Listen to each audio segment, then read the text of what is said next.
చైతన్య ప్రసారం. నమస్కారం. మన ధర్మం కార్యక్రమానికి స్వాగతం. ఇవాళ మన ధర్మం కార్యక్రమంలో మన ధర్మ సందేహాలని నివృత్తి చేసేందుకు మనతో పాటు ఉన్నారు ప్రముఖ ఆధ్యాత్మికవేత్త, ధర్మశాస్త్ర నిపుణులు, మనందరికీ సుపరిచితులైనటువంటి బ్రహ్మశ్రీ డాక్టర్ కాకునూరి సూర్యనారాయణ మూర్తి గారు. గురుగారు నమస్కారం. నమస్కారం అమ్మా. గురుగారు, మహాభారతంలో శ్రీకృష్ణుడు తొలిసారిగా పాండవులను కలిసినటువంటి సందర్భం ఏది? మహాభారతం ఆ పేరులోనే మహా అన్న శబ్దం ఉంది. భారతమంతా కూడా కృష్ణుడే నిర్వహిస్తాడు. కానీ ఎప్పుడు ఎక్కడ కృష్ణుడి పాత్ర ప్రారంభమైంది? పాండవులు కూడా కౌరవులే, కురువంశాలకి చెందిన వారే. దుర్యోధనాదులు కూడా కౌరవులే, కురువంశానికి చెందిన వారే. కానీ ఈ ఇరువురిని సంబోధించే సమయంలో కౌరవులను ధార్తరాష్ట్రులు అనాలి, పాండురాజకుమారులు కాబట్టి వీరిని పాండవులు అనాలి. కౌరవులు అన్న శబ్దం వినియోగిస్తే 105 కౌరవులే. ఇది ధర్మరాజ వాక్యం. ఈ 100 మంది ఆ 5.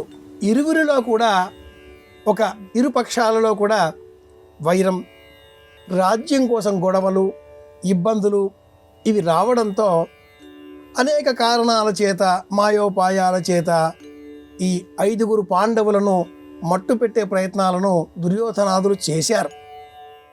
ఇందులో లాక్షాగృహం, లక్క ఇంటిలో ఈ పాండవులను ఉంచి అంతం చేసే ప్రయత్నం అనంతరం ఆ పాండవులు అలా ప్రయాణం చేసి ఏకచక్రపురం, బకుడి సంహారం, మళ్ళీ అలాగే ప్రయాణం చేసి పాంచాల దేశం నగరం చేరడం, ద్రుపదుడి కుమార్తె అయిన ఆ ద్రౌపదిని వివాహం చేసుకోవడానికి వచ్చిన అనేక రాజకుమారులు స్వయంవర నియమంగా ఏర్పాటు చేసిన మత్స్య యంత్రాన్ని అర్జునుడు భేదించడం, బ్రాహ్మణ వేషాలలో ఉన్న భీముడు, అర్జునుడు, ధర్మరాజు ఈ ముగ్గురిని చూచి సభికులలో ఉన్న బలరాముడు గుర్తించి పక్కనే ఉన్న కృష్ణుడితో, బ్రాహ్మణ వేషాల్లో ఉన్నప్పటికీ అపారమైన క్షత్ర తేజంతో కనిపించే ఈ ముగ్గురు పాండవుల వలె కనిపిస్తున్నారే,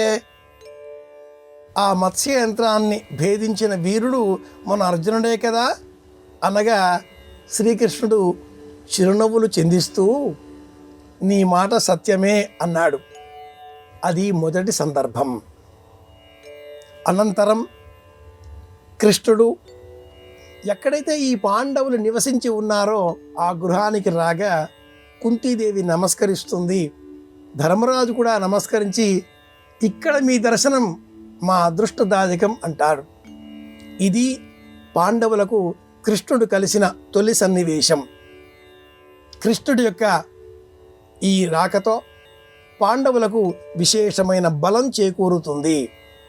అంతవరకు ఏ విధమైన అండ దండ లేని ఈ పాండవులకు ద్రుపదుడు, వారి కుమారుడైన దృష్టద్యుమ్నుడు, అలాగే కృష్ణుని సహాయం, ఇన్ని సహాయాలు వచ్చి చేరతాయి. తాడు బంగారం లేకుండా ఎవరన్నా తిరుగుతూ ఉంటే పెద్దవాళ్ళు ఏమనేవారు పూర్వం రోజుల్లో అంటే, ఓ ముడిట్టేయండి, వివాహం చేయండి, ఇల్లాలు వస్తుంది, బాధ్యత తెలుస్తుంది.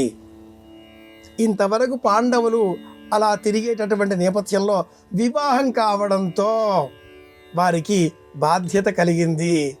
ఇక తప్పనిసరిగా ధృతరాష్ట్రుడు పాండవులకు రాజ్యం ఇవ్వక తప్పని పరిస్థితి ఏర్పడింది. కనుక మహాభారతం అంతటికి ఒక మలుపు వంటి ఈ ఉత్సవం, స్వయంవర సందర్భంగా చెప్పబడ్డ ఉత్సవం, మత్స్యంత భేదన అనే ఆ సందర్భం, ఇది ఒక మహా ఉత్సవంగా కూడా మనం భావన చెయ్యాలి.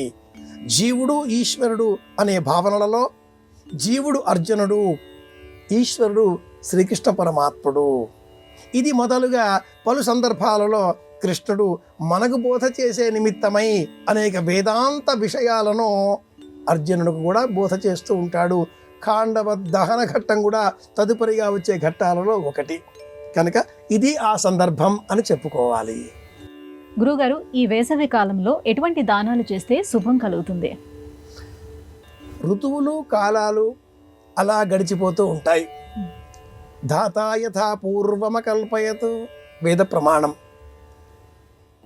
మహాకవి ట్యాగోర్ తర్వాత నోబెల్ బహుమతికి నామినేషన్ పొందిన ఏకైక తెలుగు కవి గుంటూరు శేషేంద్ర శర్మ గారు ఋతుఘోష అనే ఒక కావ్యం అందించి ఉన్నారు. ఆ కావ్యంలో ఈ వేసవి వసంత ఋతువులోనా లేక శిశిర ఋతువులోనా అనే ఆలోచన రేకెత్తించే విధంగా 3 కాలాలు, ఎండాకాలం, వానాకాలం, చలికాలం, ఈ విభజన స్పష్టంగా మనం చెయ్యలేం. కానీ వేదంలో ఏ ధర్మం అయితే చెప్పబడి ఉందో మాఘాద్యాహ పంచవసంతాహ, మాఘమాసం నుంచే వేసవి తీవ్రత పెరుగుతుంది అనేటటువంటి మాటలను అనేకం ఆ మహాకవి అందించి ఉన్నారు. వేసవిలో ఎలాంటి దానాలు చేయాలి, ఆధ్యాత్మికంగా మనం సమాధానం వెతికితే చలివేంద్రాలను నిర్వహించాలి, దాహతితో ఉన్నవారికి దాహం తీర్చే విధంగా ఏర్పాట్లు చేయాలి, పాదరక్షలు అందించాలి, చెప్పులు అంటాం మనం, అలాగే గొడుగు, ఛత్రము, వీటిని కూడా దానంగా ఇవ్వాలి. పెసరపప్పు వడపప్పుగా, బెల్లం నీరు పానకంగా వీటిని అందించాలి. అలాగే తెల్లని వస్త్రాలు ధరించాలి, తెల్లని వస్త్రాలు దానం ఇవ్వాలి. శైత్యోపచారాలు కలిగించే విధంగా మందారం మొక్కలు, తులసి మొక్కలు, కొబ్బరి మొక్కలు, అరటి మొక్కలు, ఈ 4 లేక వేటినైనా మొక్కల పెంపకం పట్ల అభిరుచి కలవారికి బహుమానంగా అందించాలి. ముఖ్యంగా నీటి సంరక్షణ చర్యలు చేపట్టాలి. ఈ అంశాలను మనకు మహాభారతము తెలియజేస్తుంది, వేదము తెలియజేస్తుంది. అలాగే గుంటూరు శేషేంద్ర శర్మ గారి ఋతుఘోష ఆ కావ్యంలో కూడా ఈ విధమైనటువంటి స్పర్శ జ్ఞాపకాలు, సందర్భోచిత ఉపమానాలు, ఉపపత్తి అనేకం ఉన్నాయి. ఎటువంటి దానాలు శైత్యోపచారాలకు అవకాశం ఉండేటటువంటివి. వైదికంగా అంటే మట్టుకు మరి ఒక ప్రత్యేకమైన దానం ఉంది, ఇది పరిహారం కూడా. గంధపు చెక్క, సానరాయి, వీటిని దానంగా ఇవ్వాలి, ఇది ప్రత్యేక అంశం. గురుగారు, పాల్గొన మాసంలో ప్రత్యేకంగా పాటించవలసినటువంటి ఆహార నియమాలు ఏమైనా ఉన్నాయా? అవి మన శరీరానికి ఎలా ఉపకరిస్తాయి? పాల్గొన మాసంలో శాస్త్రబద్ధంగా మనం వెళితే అసలు తినకూడనివి పచ్చిమిరపకాయలు, తినవలసినవి మిరియపు గింజల పొడి, అలాగే మజ్జిగ. పూర్వం రోజులలో సల్ది అన్నము అన్న పేరిట రాత్రివేళ మిగిలిన అన్నములో కాసింత పెరుగు, కాసింత పాలు కలిపి మిరియపు గింజల పొడిని మేళవించి మూత పెట్టి ఉంచేటటువంటి వారు. బ్రాహ్మీ ముహూర్త కాలానికి ఆ అన్నములో ఆరోగ్యకరమైన బ్యాక్టీరియా పెరిగి దేహానికి బలవర్ధకమైనటువంటి శక్తిని ఇచ్చేటటువంటి దివ్య ఔషధంగా ఆ అన్నం రూపాంతరం చెందేది. తరవాణి అన్న పేరిట కూడా తదుపరి కాలంలో మరికొంచెం నీరు అలా కలిపేసి కూడా పుచ్చుకునేటటువంటి వారు. ఆ విషయం వేరుగా ఉండవచ్చునుగాక. కానీ ఈ సల్ది అన్నము ఈ పాల్గొన మాసంలో తప్పనిసరిగా తినవలసిన ఆరోగ్యకరమైన పదార్థం. రాత్రి అన్నం మిగిలితే అలాగే భద్రపరచి ఉదయం సమయంలో అందులో ఆవకాయ వేసుకునో, చింతకాయ పచ్చడి వేసుకునో, పప్పన్నమో మరింకోటో ఇలా కలిపేసి ఈనాటి కాలంలో పలువురు తింటూ ఉంటారు. అనారోగ్యకరం. రాత్రి మిగిలిన అన్నం ఏదైనా ఉన్న ఎడల పారవేయకుండా తిందాం, చాలా ఖరీదు కదా అనుకున్న సమయంలో మజ్జిగని మాత్రమే మేళవించి స్వీకరిస్తే ఆ అన్నం ఆరోగ్యదాయకంగా మారుతుంది. అలాగే ఈ పాల్గొన మాసానికి సంబంధించి ప్రాచీనులు చెప్పిన అద్భుతమైన మాట రెండవది ఉంది. పెద్దల మాట సద్ది మూట అని మొదటి భాగం ఎలా చెప్పుకున్నామో, రెండవ అంశం ఏమిటి అంటే రథసప్తమి నాటికి చిక్కుడు పూర్ణంగా ఉంటుంది. తదుపరి కాలానికి నెమ్మదిగా అందులో కాసింత నల్లటి రంగులో పదార్థం ఏర్పడుతుంది, స్వీకరించకూడదు. కనుక సంవత్సరం చివర అన్న పేరిట పాల్గొన మాసం అమావాస్య నాడు, త్రయోదశి, చతుర్దశి, అమావాస్య, ఈ 3 రోజులలో ఇంటిలో ఎక్కడైనా చిక్కుడు తీగ పాకి ఉంటే ప్రాచీనులు ఆ చిక్కుడు తీగను అమావాస్య నాడు తొలగించేటటువంటి వారు, ఇక నుంచి స్వీకరించకూడదు అనేటటువంటి వారు. అంటే ఉద్దేశ్యం చైత్రమాసం లేక పాల్గొన మాసం అమావాస్య అయిన మరుసటి నాటి నుంచి ఇక చిక్కుడు సంబంధిత పదార్థాలను స్వీకరించకూడదు. ఇది ఆచారం చెప్పే ఆరోగ్య రహస్యం. శివరాత్రి దాటిన తర్వాత మాత్రమే ద్రాక్ష పళ్ళు తినాలి. ఉగాది దాటిన అనంతరమే కొత్త చింతపండు, కొత్త మామిడికాయ స్వీకరించాలి. వర్షం పడిన అనంతరం ఇక మామిడి పండు తినకూడదు.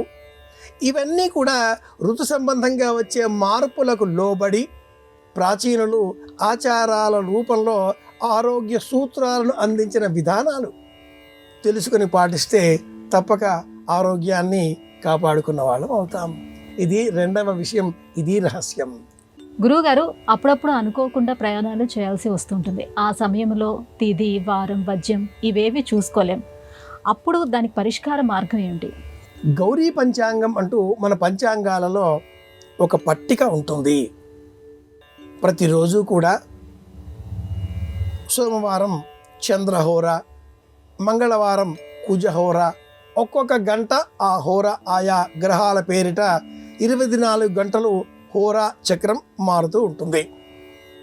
ప్రయాణం అనుకోకుండా ప్రారంభించిన సమయంలో హోరా చక్రంలో ప్రయాణ సంబంధిత వారశూల దోషాలన్నింటినీ కూడా తొలగించే విధంగా సక్రమమైన హోర తెలుసుకొని గురు హోర, చంద్రహోర, బుధహోర ఈ శుభకరమైన గ్రహాల హోరా కాలాలలో ప్రయాణాలు ప్రారంభిస్తే క్షేమం.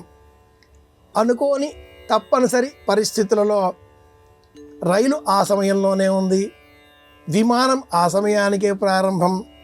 ఇలాంటి సందర్భాలు అనగా శనిహోర ఉన్నది, కుజహోర ఉన్నది, ప్రయాణం తప్పనిసరి ఇలా అనుకున్నప్పుడు యశివో నామ రూపాభ్యాం యా దేవి సర్వమంగళ తయో సంస్మరణాత్ పుంసాం సర్వతో జయమంగళం. ఈ శ్లోకం చెప్పి లేక మనసులో అనుకొని ప్రయాణం ప్రారంభించాలి. యశివో నామ రూపాభ్యాం, శివ అంటే పార్వతి, శివ అంటే ఈశ్వరుడు. తయోహో ఆ ఇరువురిని స్మరించినందువలన అందరికీ శుభం కలగాలి, క్షేమం కలగాలి అనే సంకల్పం ఇందులో ఉంటుంది. శ్లోకం జ్ఞాపకం వస్తే చెబుతాం. రాని సమయంలో పార్వతీ పరమేశ్వరులకు నమస్కారం అని తలుచుకుని కూడా ప్రయాణం ప్రారంభించవచ్చు. ఈ దైవనామ స్మరణ, ప్రార్థనా శ్లోకం ఇవి కాకుండా కూడా పాటించే ఆచారం ఒకటి ఉంది. ప్రయాణానికి ఉపక్రమించకంటే పూర్వం చిన్న గ్లాసుడు మంచినీరు కాసింత తాగి ఇంటి దైవం రామచంద్రమూర్తి, వెంకటేశ్వర స్వామి ఆ చిత్రపటం చూచి ఇల్లాలికి, తల్లికి, తండ్రికి, మనకంటే వయసులో పెద్దవారు ఇంట్లో ఎవరుంటారో వారికి అమ్మా వెళ్ళొస్తాను, ఇల్లాలికి కూడా వెళ్ళొస్తాను అని చెప్పి వెళితే సమస్త దోషాలు వెళ్ళిపోతాయి. వెళ్ళి మళ్ళీ వస్తాను అనే మాట అందులో ఉంది. యశివోనామ రూపాభ్యాం, పార్వతీ పరమేశ్వరులు తల్లి తండ్రి. మన మంచి కోరేది ఇల్లాలు లేక భర్త ఇంట్లో నుంచి బయలుదేరి వెళ్ళే సమయంలో వారికి చెప్పి వెళ్ళాలి. వెళ్తాను అనకూడదు, వెళ్ళి వస్తాను అంటే పూర్వకాలంలో ఏది చెప్పినా పాజిటివ్ యాటిట్యూడ్ అంటారు. సానుకూల ఆలోచన సంవిధానం ఇది. ప్రతి విషయాన్ని సానుకూలంగా ఆలోచించాలి. ఆశావహ దృక్పథంతో మనం జీవించాలి. ఇది ప్రయాణం తప్పనిసరి అనుకున్నప్పుడు గౌరీ పంచాంగం లేదా హోర, అలాగే ఇంట్లోని వారికి వెళ్ళి వస్తాను అని చెప్పడం, యశివో నామరూపాభ్యాం శ్లోకాన్ని స్మరించడం. గురువుగారు, రావణుడు సీత అపహరణం చేసే సమయంలో లక్ష్మణ గీతలు అనేవి వాల్మీకి రామాయణంలో లేవు అని అంటారు. మరి ఆ సమయంలో రావణుడు సీత మధ్య సంభాషణలు జరిగాయా? ఇది నిజంగా జరిగినది అనే విశ్వాస కారణంగా ఇతిహాసం, కావ్యేతిహాసం, ధర్మం ఉన్నది కనుక ధర్మేతిహాసం, ధర్మశాస్త్రం, ఇలా అనేక నామాలతో శ్రీరామాయణాన్ని మనం ప్రతిరోజు అనుసంధానం చేసుకుంటూ ఉంటాం. వాల్మీకి రామాయణంలో లక్ష్మణ గీతలు లేవు, నిజమే.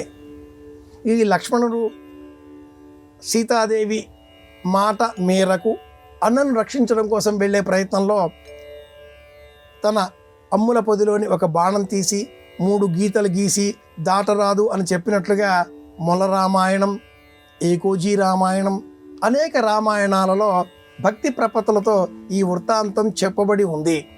రామచరిత మానసులో కూడా మనం గమనించవచ్చు. కానీ నిజంగా మహర్షి వాల్మీకి వ్రాసిన ఆ రామాయణంలో ఏమున్నది అనేటటువంటి ఆలోచన చేస్తే, రావణుడు సన్యాస వేషంలో వచ్చి సీతాదేవిని ఫలం లేదా ఆ సమయంలో భిక్ష అడగగా సీత బంగారు వర్ణంలో ఉండే పట్టుచీర ధరించి ఉన్నది, సర్వాభరణ భూషితురాలై ఉన్నది. ఆ భిక్ష ఇచ్చే సమయంలో గీతలు అంటూ ఏమీ లేవు. రావణుడినే తన ఇంటిలోనికి రమ్మని, ఆతిథ్యం స్వీకరించమని, కూర్చుండమని గౌరవించి కుశల ప్రశ్నలు వేసే ప్రయత్నము చేసింది. గృహిణి ధర్మం అది. ఆ సందర్భంగా తన గురించిన పరిచయ వాక్యాలు ఉన్నాయి. నేను దశరథుడి కోడలిని, రామచంద్రమూర్తి ఇల్లాలిని, తన వయస్సు కూడా చెప్పే సందర్భం అది. అనవసరమైనప్పటికీ, చర్చలు ఉన్నప్పటికీ తన వయస్సు ఎంతో కూడా తెలియజేస్తూ రావణుడితో ఆతిథ్యం స్వీకరించవలసింది, ఫలములు కలవు, కందమూలములు కలవు అని చెప్పగా రావణుడు కూడా తన స్వపరిచయం చేసుకుంటాడు. నేను రావణుడను, లంకా నగరాధీశుడిని. ఈ రకమైనటువంటి వాద వివాదములు, సంభాషణలు వాల్మీకి రామాయణంలో ఉన్నాయి. వాల్మీకి రామాయణం యథాకావ్యం యథామతి. నిజ జీవితంలో మనం కూడా అన్ని సందర్భాలను ఇంత సూక్ష్మంగా పరిశీలిస్తే యాదాలాపంగా ఊరికే అన్నట్లుగా మాట్లాడుతూ ఉంటాం అలా కథ గడుస్తూనే ఉంటుంది. వాల్మీకి రామాయణం కూడా అంతే. ఈ కావ్యంలో ఎక్కడా కూడా ఏ పాత్ర కూడా పశ్చాత్తాపపడదు. తర్వాత అనే ఆలోచన మనం గమనించాలి. తన లక్ష్యం రావణ సంహారం. అలాగే ఆ రావణుడు తనను అపహరిస్తేనే రాముల వారికి ఆగ్రహం వస్తుంది. అప్పుడు కానీ ఈ రాక్షస సంహారం జరగదు కదా, ఇది లక్ష్యం అని కూడా పరిశోధకులు వివరిస్తూ ఉంటారు. గురుగారు, వాకు వెండి మౌనం బంగారం అనే ఈ సామెత మనకు కలిగించే ప్రయోజనాలు ఏమిటి? చాలా ఉన్నాయి. ఈ నోరు చేసేవి 2 దోషాలు. ఈ ఆననము అనగా ముఖము, రసన అనగా నాలుక, ఓష్ఠములు పెదవులు, దంత్యములు పండ్ల వరస, తాళవ్యము, అనేక 42గా చెప్పబడ్డ ముఖమండలములోని భాగములతో శబ్ద ప్రపంచాన్ని మనమంతా సృష్టిస్తూ ఉంటాం. ఇందులో ఆ పలికే పలుకు ఎదుటివారికి ఒక అర్థంతో మనం సంకల్పం చేసినప్పుడు మరో అర్థంతో ధ్వనించవచ్చు. పర, పశ్యంతి, మధ్యమ, వైఖరి అనే 4 విధాలలో నాభిస్థవన్హిమాహంతి సప్రేరయతి మారుతం. వాక్ ప్రపంచం బహిర్గతమై ఎదుటివారి చెవికి చేరుతుంది. పరా, పశ్యంతి, మధ్యమ, వైఖరి అనేటటువంటి విధానాలలో ఎదుటివారికి మన భావం చేరుతుంది. మధ్యమ అది 3వది. ఆ 3వ దానికే తురీయం వాచో మనుష్యా వదంతి. తెలిసిన వారు మనుషులవుతారు. 4వది వైఖరులు కదా. ఏ పదం మనం చెబుతున్నామో ఆ పదానికి సంబంధించిన భావం, అర్థం మన ముఖమండలంలో ఇతర అవయవాల ద్వారా భాషింపజేయాలి. నీ వైఖరి నాకేం నచ్చడం లేదు అంటారు పెద్దలు. నీ నడత అనే అర్థం. ఇక్కడ పదాలు లేవు, వాక్యం లేదు, కానీ రండి కూర్చోండి, ఎంత వ్యంగ్యం, వెటకారం ముఖంలో. శబ్దం పట్టుకు రండి కూర్చోండి, నేను ఏమన్నాను, రండి కూర్చోండి అనేగా అంది. తప్పించుకోవచ్చు. ధ్వని వేరు, శబ్దం వేరు, అర్థం వేరు, వాక్య విన్యాసం వేరు, వైఖరి వేరు. ఈ వైఖరులనే ఎక్స్ప్రెషన్స్ అంటాం మనం. సవ్యమైన ఎక్స్ప్రెషన్స్ కావాలి. ఒకటి మనసులో పెట్టుకొని ఎదుటివారికి ఒక అర్థం భాషించే విధంగా వైఖరులని ప్రకటిస్తూ మరి ఒక పదాన్ని మనం నోట బహిర్గతపరిచినట్లయితే అర్థం విపరిణామం అవుతుంది. ఇలా కాకుండా ఉండాలి అంటే మౌనాన్ని ఆశ్రయించాలి. నోరు చేసేటటువంటి ప్రమాదాలు రెండింటిలో ఒకటి వచ్చిందల్లా మాట్లాడేయడం, రెండవది దొరికిందల్లా లోపలికి వేసేయడం. అతిగా తింటే అనారోగ్యం, అతిగా మాట్లాడినా అనారోగ్యం. ఒక విషయం గురించి సంక్షిప్తంగా చెప్పేసిన అనంతరం అదే మరిగా మాట్లాడుతూ ఉంటే పిష్టపేషణం. గోధుమ పిండిని ఇలా మనం తడిపి ఉండగా చేసి మళ్ళీ ఉండగా ఎంతసేపు అంటూ ఉంటారు. సాగితే ఎక్కువగా పిండిని తడిపితే ఆ పిండి నానినట్లయితే రొట్టె సరిగా రాదు. అసలు నానకపోయినా రొట్టె సరిగా రాదు. ప్రమాణం ఎంతో అంతే. ఆ ప్రమాణం సమయము అంటుంది శాస్త్రం. కనుక దొరికిందల్లా లోనికి వేస్తే ప్రమాదం, వచ్చిందల్లా మాట్లాడితే కూడా ప్రమాదం. ఇది నిరూపించడం కోసమే పెద్దవాళ్ళు వాక్కు వెండి మౌనం బంగారం అనే సామెత వేసేసి కనీసంగా రోజులో 1 గంట సేపైనా మౌన వ్రతం పాటించండి అన్నారు. అందులో మరీనూ రాహుకాలాలలో మౌన వ్రతం పాటించినట్లయితే ఎంత క్షేమం. అనవసరంగా మాట్లాడకుండా ఉంటే ఎంత ఆరోగ్యం. మాట్లాడే కొద్దీ మన శక్తి అంతా వృధాగా బహిర్గతమవుతూ ఉంటుంది. మౌనంగా ఉన్నామా మహాశక్తి మనలో చేరుతుంది. మొండి వాళ్ళందరూ కూడా మౌనంగా ఉంటారు అంటారు పెద్దలు. ఆ మొండితనం ఎలా వచ్చింది? వాళ్ళది మౌన బలం. నీవు అరిచి గీపెట్టు, వాడు కదలడు, ఒక ధ్వని చెయ్యడు, ఎవరో ఒకరి గురించి మాట్లాడుతూ. ఎప్పుడైనా ఇదేనా ఒక పదం అన్నాడా, ఏమో చెప్పాడు విందాం, ఏదో చెప్పాడు, అలా ముత్యపు జల్లు రత్నాల మూట కింద ఏమన్నాడు. జ్ఞాపకం పెట్టుకోవాల్సిన అంశం ఏమిటి అంటే అనవసరంగా మాట్లాడకుండా ఆనందంగా ఆరోగ్యాన్ని కాపాడుకుందాం. ఇది వాక్కు వెండి మౌనం బంగారం అనే సామెత వెనుక ఉండే అంతరార్థం. గురుగారు, ఇవాళ మన ధర్మం కార్యక్రమంలో మాకు వచ్చినటువంటి సందేహాలన్నీ కూడా నివృత్తి చేసినందుకు ధన్యవాదాలండి. కృష్ణార్పణం.